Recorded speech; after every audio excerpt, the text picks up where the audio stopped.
Welcome to మెగానైట్ TV పక్కా local. రాజధాని ప్రాంతమైన రాయపూడిలో రేపు జరగనున్న అంతర్జాతీయ మహిళా దినోత్సవ వేడుకలకు సర్వం సిద్ధమైంది. ఈ భారీ బహిరంగ సభకు సీఎం చంద్రబాబు ముఖ్య అతిథిగా హాజరు కానున్నారు. ఈ నేపథ్యంలో జిల్లా కలెక్టర్ తమీం అన్సారియా కార్యక్రమ వేదికను, గ్యాలరీలను స్వయంగా పరిశీలించారు. రాష్ట్రంలోని వివిధ జిల్లాల నుంచి సుమారు 10,000 మంది మహిళలు తరలివచ్చే అవకాశం ఉండటంతో వారికి ఎటువంటి ఇబ్బందులు కలగకుండా భోజన, రవాణా ఏర్పాట్లు పటిష్టంగా చేయాలని అధికారులను ఆదేశించారు.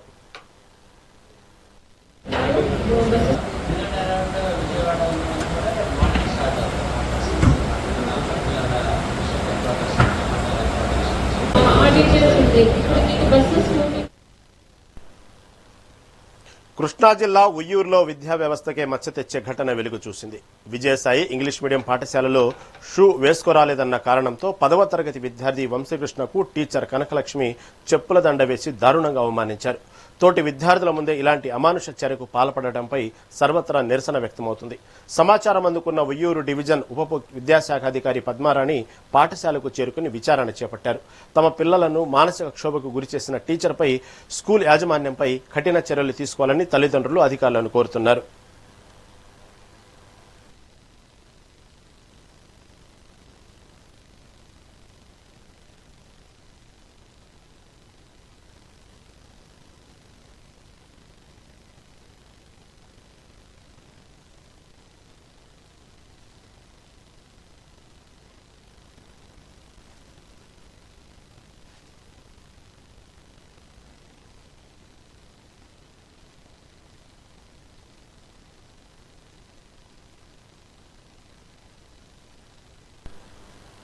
పల్నాడు జిల్లా నర్సరావుపేట మండలం ఇస్సపాలెంలో మహంకాళి అమ్మవారి తిరునాళ్ల వేడుకలు ఘనంగా ప్రారంభమయ్యాయి. 3 రోజుల పాటు జరగనున్న ఈ ఉత్సవాల్లో భాగంగా జిల్లా కలెక్టర్ కృతికా శుక్లా అమ్మవారిని దర్శించుకుని ప్రత్యేక పూజలు చేశారు. ఈ సందర్భంగా ఆలయ అభివృద్ధి పనులను పర్యవేక్షించిన కలెక్టర్ భక్తులకు ఎటువంటి ఇబ్బందులు కలగకుండా తగిన చర్యలు తీసుకోవాలని అధికారులను ఆదేశించారు. తిరునాళ్లలో ఎలాంటి అవాంఛనీయ సంఘటనలు జరగకుండా భారీ బందోబస్తు ఏర్పాటు చేయాలని, భక్తుల రద్దీని క్రమబద్దీకరించాలని సూచించారు.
ఇస్సపాలెంలో మహాకాళి అమ్మవారి టెంపుల్ తిరునాళ్ళు జరుగుతున్నాయి. దాని భాగంగా ఈ రోజు నేను ఇక్కడికి విజిట్ చేయడం జరిగింది. ఇక్కడ ఏర్పాట్లన్నీ చాలా బాగా చేశారు. ఎవ్రీ ఇయర్ ఇక్కడ ఈ 3 రోజు పీరియడ్ లో 20,000 పైన భక్తులు విజిట్ చేస్తారు. కాబట్టి వాళ్ళ సదుపాయాల కోసం అన్ని ప్రొవిజన్స్ ఎండోమెంట్స్ డిపార్ట్మెంట్ నుంచి, ఇక్కడ ఉన్న కమిటీ నుంచి, డోనర్స్ నుంచి చాలా హెల్ప్ చేయడం జరిగింది. దీని భాగంగా నేను దర్శనం చేసుకున్నాను. దాంతో పాటు ఇక్కడ మహిళలు 108 పొంగల్ తయారు చేస్తున్నారు. ఇక్కడ కల్చర్ గా, సాంప్రదాయంగా అది కూడా చాలా బాగుంది. అందరు నర్సరావుపేటలో ఉన్న రెసిడెంట్స్ అందరూ ఇక్కడికి వాళ్ళ భక్తి భావనతో వచ్చి విజిట్ చేయాలి కోరుకుంటున్నాను. ఇంకా ఈ కొత్త గుడి కూడా కన్స్ట్రక్షన్ లో ఉంది. డోనర్స్ చాలా మంది ఇంకా ముందుగా వచ్చారు. వాళ్ళని ధన్యవాదం తెలియజేస్తున్నాను. వచ్చే ఒక సంవత్సరంలో ఈ కన్స్ట్రక్షన్ పూర్తి చేసుకుని కూడా ఆ కొత్త గుడి ఓపెన్ చేస్తామో తెలియజేస్తున్నాను. అనంతపురం జిల్లా రాయదుర్గంలో మెడికల్ షాపులపై డ్రగ్స్ విభాగం అధికారులు ఆకస్మిక దాడులు నిర్వహించారు. అనుమతులు లేని మందుల విక్రయాలు జరుగుతున్నాయనే ఫిర్యాదుల నేపథ్యంలో అధికారులు విస్తృతంగా తనిఖీలు చేపట్టారు. బృందాలుగా విడిపోయి పట్టణంలోని పలు మెడికల్ షాపులలో ఏకకాలంలో తనిఖీ చేశారు. ఈ సందర్భంగా దుకాణాల్లో స్టాక్ రిజిస్టర్లు, బిల్లులు, మందుల గడువు తేదీలు, లైసెన్సులు వంటి అంశాలను అధికారులు క్షుణ్ణంగా పరిశీలించారు. తనిఖీల సమయంలో కొన్ని మెడికల్ షాపుల్లో నిబంధనలకు విరుద్ధంగా మందుల నిల్వలు ఉన్నట్లు గుర్తించినట్లు అధికారులు తెలిపారు. సంబంధిత దుకాణదారులకు నోటీసులు జారీ చేసి తదుపరి చర్యలు తీసుకుంటామని స్పష్టం చేశారు.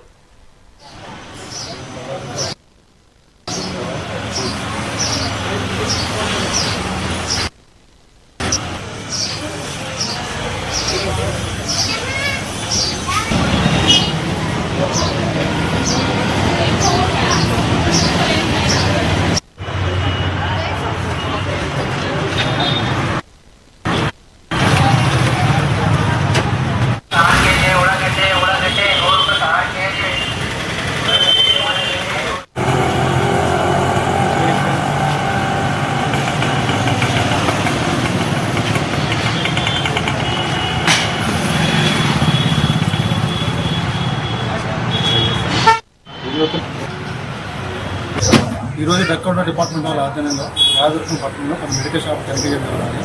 అసిస్టెంట్ డైరెక్టర్ నేను మరియు మా ఇద్దరు బ్లడ్ ఇన్స్పెక్టర్ ఆధ్వర్యంలో తనిఖీ చెప్పడం జరిగింది.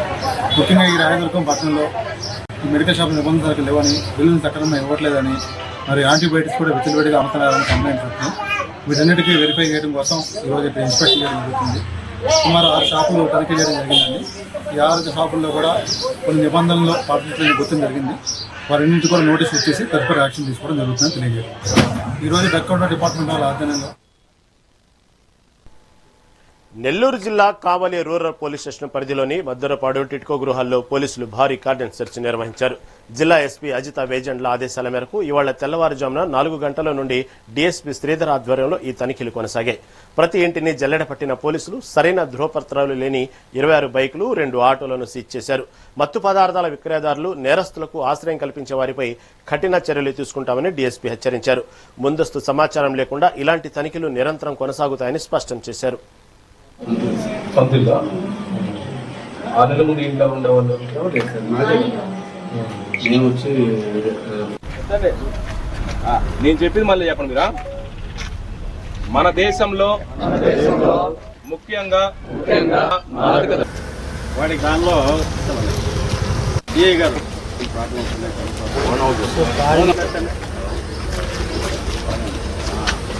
ఎంత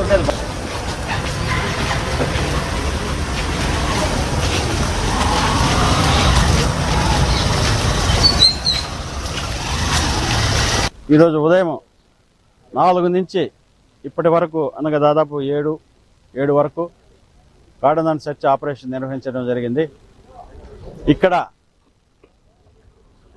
మెయిన్గా గంజాయి కోసం ఎవరన్నా గంజాయి అమ్ముతున్నారా, తాగుతున్నారా అనే విషయంగా ప్రతి ఇంట్లో కూడా గంజాయి కోసం చెక్ చేయడం జరిగింది. పాత నేరస్తులు ఎవరన్నా ఉండారా, తర్వాత ప్రాపర్టీకి సంబంధించిన అఫెండర్స్ దొంగలుగానే ఎవరన్నా ఉండారా, రౌడీ ఎలిమెంట్స్ ఇక్కడ ఏమన్నా ఉండారా, వాళ్ళంతా కూడా చెక్ చేయడం జరిగింది. పాత నేరస్తులు కానీ రౌడీలు కానీ వీళ్ళందరినీ కూడా. ఈ సందర్భంగా మేము 4 సిఐలు, 7 మంది ఎస్ఐలు, 50 మంది స్టాఫ్, టోటల్ 62 మంది ఈ కార్డన్ సెర్చ్ ఆపరేషన్ చేయడం జరిగింది. ఇది మన కావలి పట్టణంలో అప్పుడప్పుడు నిర్వహిస్తూనే ఉన్నాము. ఈరోజు ఉదయం 4 నుంచి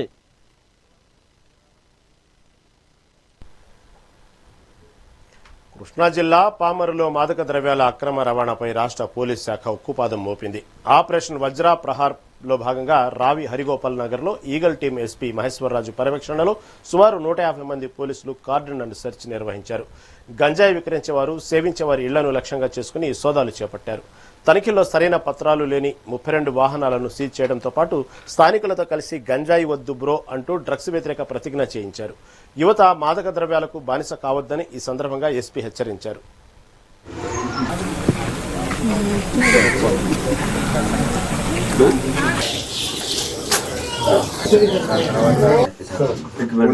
ఎప్పుడైనా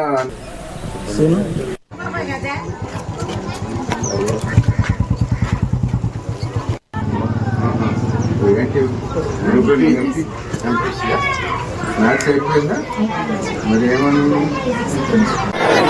విషయమని మేము అరికట్టేందుకు మేఘనం కోసం ఏ విధంగానూ హానికరమైన లేదా చట్టవిరుద్ధమైన మందులను వినియోగించబోమని హామీ ఇస్తున్నాము. మిమ్మల్ని పొద్దున్నే ఇబ్బంది పెట్టారు అని అనుకోవద్దు. ఇది ఇబ్బంది కాదు, మన భద్రత కోసం ప్రభుత్వం తీసుకున్నటువంటి ఒక బృహత్తర గాంజా వ్యతిరేక డ్రగ్స్ వ్యతిరేక కార్యక్రమంలో భాగంగా ఇది చేయాల్సి వచ్చింది. మీకు ఎలాంటి సమాచారం ఉన్నా కూడా గాంజా డ్రగ్స్ సంబంధించి మనం వాడకూడదు, ప్రోత్సహించకూడదు. మనకు తెలిసినా ఊరుకుండకూడదు. ఎక్కడ సమాచారం ఉన్నా ఈగల్ డిపార్ట్మెంట్ అనే ఒక డిపార్ట్మెంట్ గురించి ఇదివరకు చెప్పడం జరిగింది. అందులో 1972 1972 అనే ఒక టోల్ ఫ్రీ నంబరు ఒకటి ఉంటుంది. దానికి సమాచారం ఇస్తే సమాచారం ఇచ్చిన వారి వివరాలు అన్ని కూడా గోప్యంగా ఉంచుతాము. గాంజా కానీ డ్రగ్స్ కానీ అమ్మేవారిని కానీ కొనేవారిని కానీ కలిగి ఉన్న వారిని కానీ సేవించే వారిని కానీ చట్టపరంగా చర్యలు తీసుకోవడం జరుగుతుంది. ఈ గాంజా అనేది మనకు శారీరకంగా మానసికంగా ఇబ్బందులకు గురి చేయడమే కాకుండా మన జీవితాన్ని మన కుటుంబాన్ని దానికి అదేవిధంగా సమాజాన్ని మొత్తం అంతటినీ కూడా ఒక కుదిపేస్తుంది. పొరపాటున పిల్లలు దాన్ని యువత సేవించిన ప్రోత్సహించిన ఈ రోజు ఈ ప్రాంతంలో కార్డాన్ సెర్చ్ జరగడానికి కారణం రాష్ట్ర ప్రభుత్వం గాంజా వాడకం తర్వాత కొన్ని అసాంఘిక శక్తులు విజృంభించడం జరుగుతుందని దానికి ఒక డిపార్ట్మెంట్ ని పెట్టారు, ఈగిల్ అని. దానికి మన ప్రీతమ ఎస్పీ గారు శ్రీ మహేశ్వర్ రాజు ఐపీఎస్ గారు దానికి ఇన్ఛార్జి మన ఏరియాకి. గంజా వాడకాన్ని నిరోధించడానికి ఆకస్మికంగా చెక్ చేయటం జరుగుతుంది. అందులో భాగంగా ఈ ఏరియాకి కూడా వచ్చాం. గతంలో కూడా కొంతమంది గంజా వాడటం, గంజా అమ్మటం, గంజా తేవటం ఇలాంటి కార్యక్రమాలు చేసిన పిల్లలు ఇక్కడ ఉన్నారు. దాన్ని ఉద్దేశించి ఏం జరుగుతుంది అన్నది ఆకస్మికంగా చెక్ చేయటానికి వచ్చాం. అంతే తప్పితే మిమ్మల్ని ఎవరిని ఇబ్బంది పెట్టడానికి కాదు. ప్రభుత్వం గంజాన్ని నిర్మూలిస్తే ప్రజల ఆరోగ్యం బాగుంటుందని, అలాగే నేరాలు తగ్గుతాయని భావంతో దాని మీద ప్రత్యేక శ్రద్ధ పెట్టి ఉంది.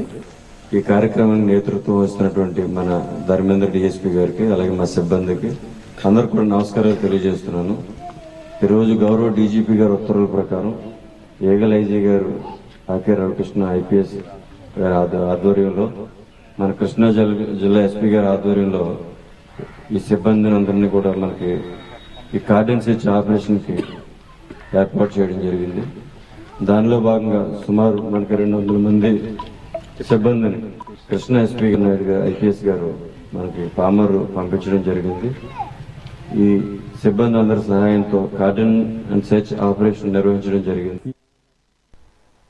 శ్రీ సత్యసాయి జిల్లా పెనుకొండలో జరగనున్న అంతర్జాతీయ మహిళా దినోత్సవాన్ని ఘనంగా నిర్వహించాలని ఆర్డీఓ ఆనంద్ కుమార్ తెలిపారు. ఈ సందర్భంగా మహిళల సాధికారిత, సమాన హక్కులు, వారి అభివృద్ధికి ప్రాధాన్యతను తెలియజేసే విధంగా కార్యక్రమాలు నిర్వహించాలని అధికారులకు సూచించారు. మహిళా దినోత్సవం సందర్భంగా మహిళలకు అవగాహన కార్యక్రమాలు, సాంస్కృతిక కార్యక్రమాలు, వివిధ పోటీలు నిర్వహించాలని తెలిపారు.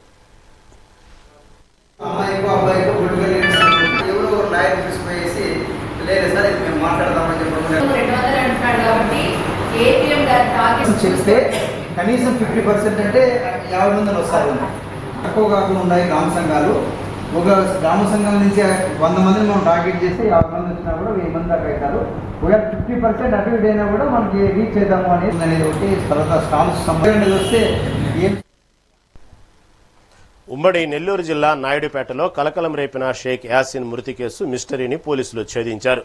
తాకట్టు పెట్టిన బంగారం గొలుసు, ఆర్థిక లావాదేవీల వివాదంతో హిజ్రాల నాయకురాలు భాను నాయక్, ఆమె అనుచరులైన మరో 6 హిజ్రాలు యాసిన్ ను కిడ్నాప్ చేసి కాళ్లు చేతులు కట్టేసి ప్లాస్టిక్ పైపులతో విచక్షణారహితంగా కొట్టి హత్య చేశారు. అనంతరం ఈ ఘోరాన్ని ఆత్మహత్యగా చిత్రీకరించేందుకు మృతదేహాన్ని స్కూటీపై తీసుకెళ్లి రైల్వే ట్రాక్ పై పడేశారు. నాయుడుపేట పోలీసులు సాంకేతిక ఆధారాలతో నిందితులను గుర్తించి 7 నిందితులను అరెస్టు చేసి వారి నుంచి హత్యకు వాడిన సామాగ్రిని, స్కూటీని స్వాధీనం చేసుకున్నారు.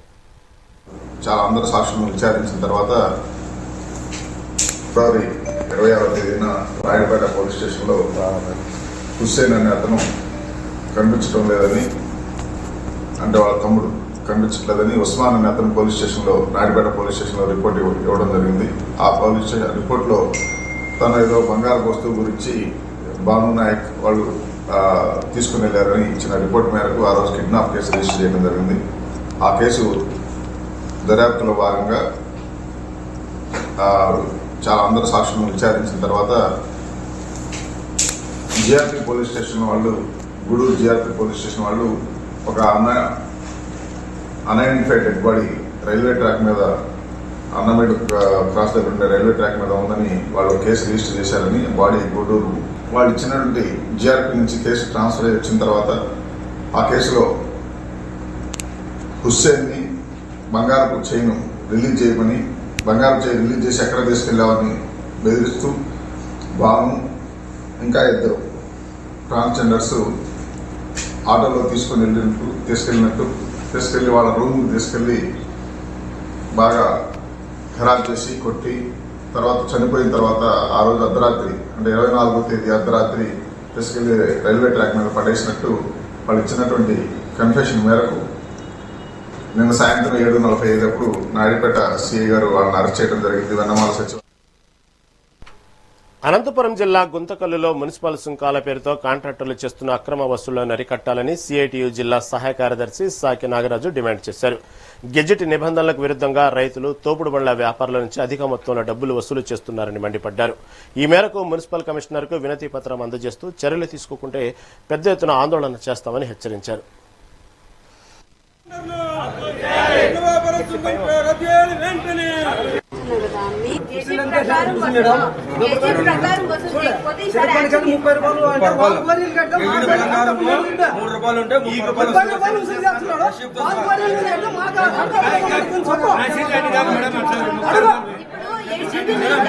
మళ్ళీ వాళ్ళు 40-50 లక్షలు పాడతారు, మళ్ళీ వసూలు చేస్తారు.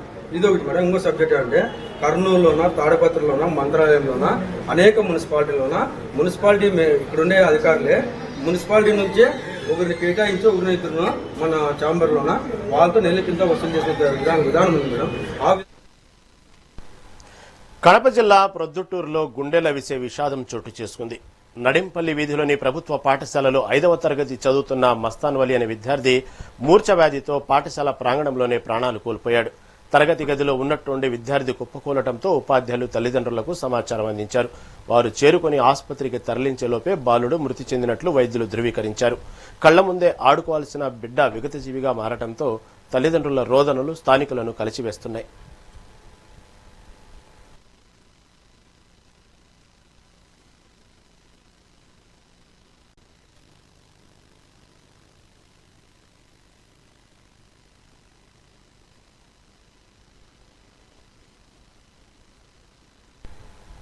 వైసీపీ నేత మాజీ మంత్రి కన్నబాబు మాట్లాడుతున్నారు. లైవ్ ద్వారా చూద్దాం.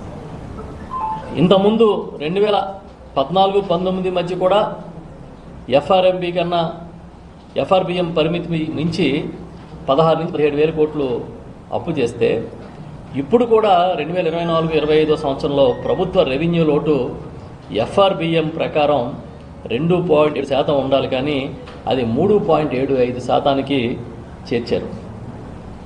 ఇంచుమించుగా ఇప్పుడు అప్పులు 3,18,000 కోట్లకి ఆయన వచ్చిన ఈ 20 నెలల కాలంలో 3,18,000 కోట్ల అప్పులు చేసి ఇది ఒక పెద్ద ఘనతగా ఆయన చెప్తూ ఉన్నాడు.